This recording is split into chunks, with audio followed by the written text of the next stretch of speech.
Yo, Jabberjaws in the booth. It's your boy, the Vulgar Desperado, here to talk to you today about the new Sonic the Hedgehog 2 movie. Now, right off top, it's good.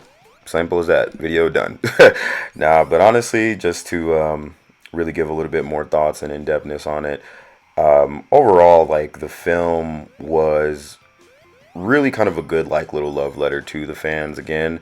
From the first one with the first initial fuck up of the design of Sonic, it looks like Sega is still trying to actually please the fans. Like I watched this movie expecting some kiddie bullshit and there's some obviously it's good for all ages and the children and stuff like that. If you got kids, here you go, there's a good weekend for you. But overall, like it's well written. There's actually some good jokes, some nice little one-liners, some good slapstick. It's overall a well done movie. I think the best part for anybody that's like a Sonic fan like myself is that it does have a lot of callbacks to games, a lot of like lore, if you will, and for such a simplistic game, I mean, Sonic is literally just about a fast hedgehog that's like beating up robots. Not much to it outside of like the Chaos Emeralds in later games.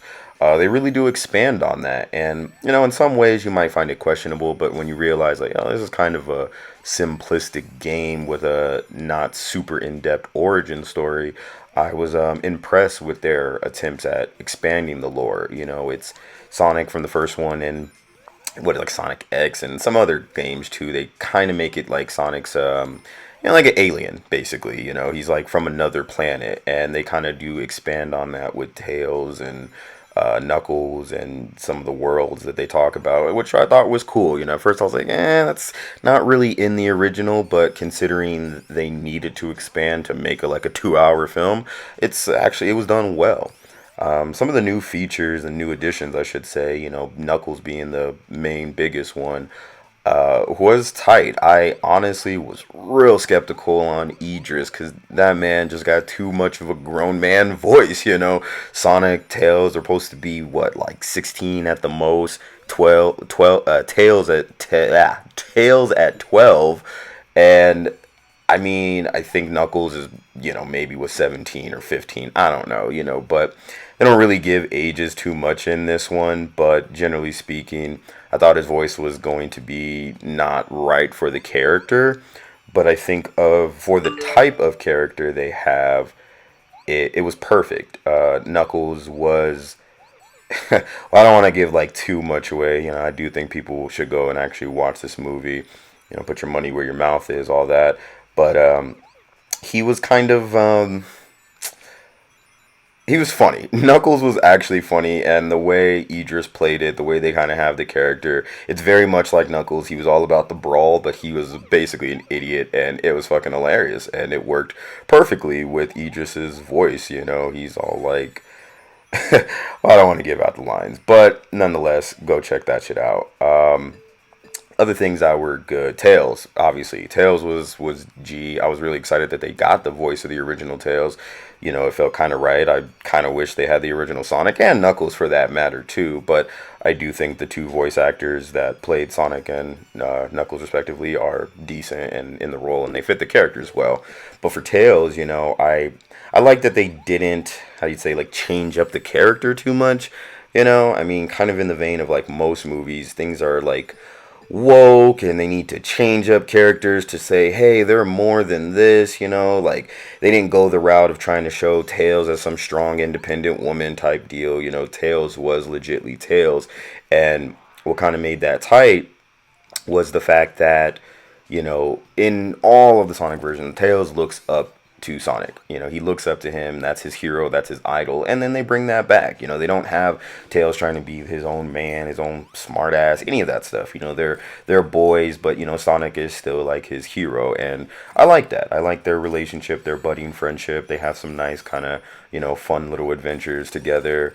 And I think it was a really good, story of like Sonic kind of meeting his friends and getting his friends. It was really well done. And in that vein too, I think, I want to say the spoiler for the end, but the after credit scene, speaking of Sonic's friends, yeah, that will get you excited. That was awesome. If you're a big fan of Sonic Adventure 2, hint, hint. Other things that were really good in the film were Jim Carrey. Jim Carrey again killed it as Robotnik. You know, again, of course, you're looking at it and you're like, oh, Robotnik's supposed to be fat and all that stuff, but nah, Jim Carrey played the hell out of that role once again. He was really funny and awesome in it. I have no complaints. I mean, honestly, I don't have much complaints about the film. You know, if I had one, I would like to see Sonic whoop up on Knuckles a little bit more, just as a fanboyness. But overall, I think they did everything that needed to be done.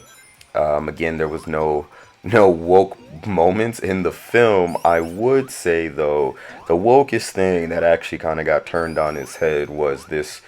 Dang, I can't remember the character's name. Oh, Rachel, James Marsden's wife's sister.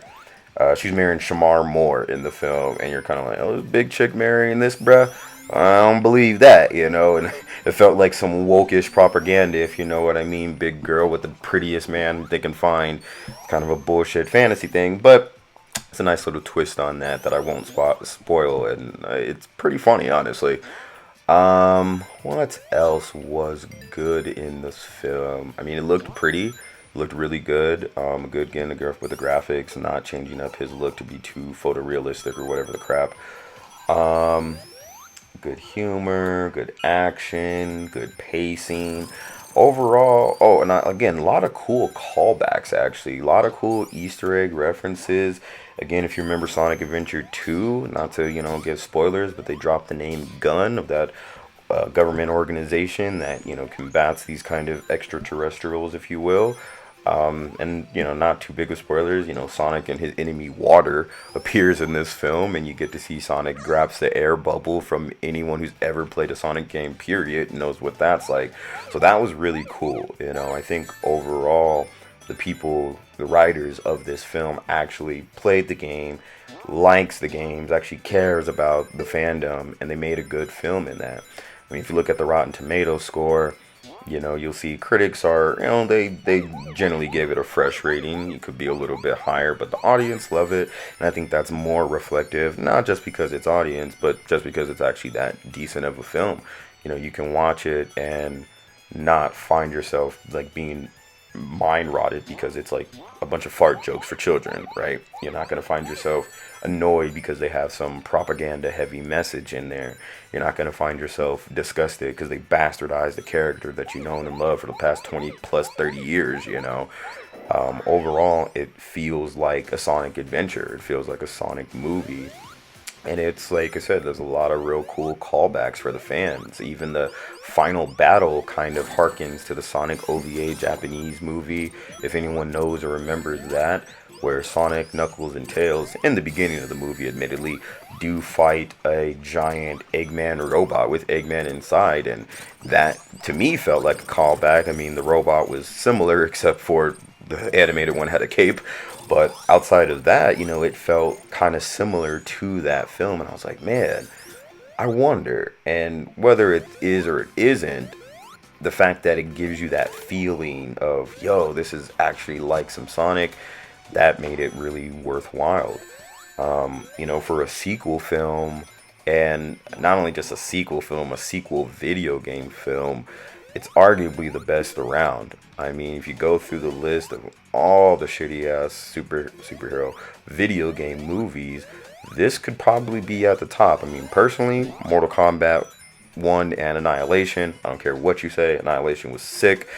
Those are really, really good video game movies, if not the best ones in my opinion. But I would put Sonic 1 and 2 right up there, if not higher, just because, well, they're really well done and they stick to the lore and everything else I've been saying in this video.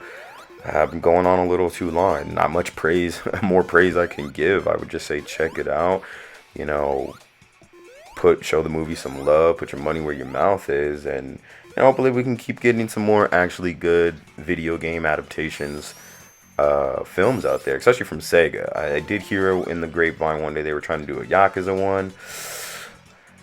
I don't know. That would be hard. If you get the right writers, the right directors, that would be amazing. But again, we still are in the 2020s and everything is woke and shitty.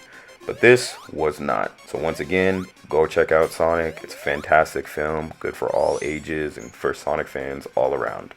Please like and subscribe. Vulgar Desperado, Jabba Jaws out. Peace.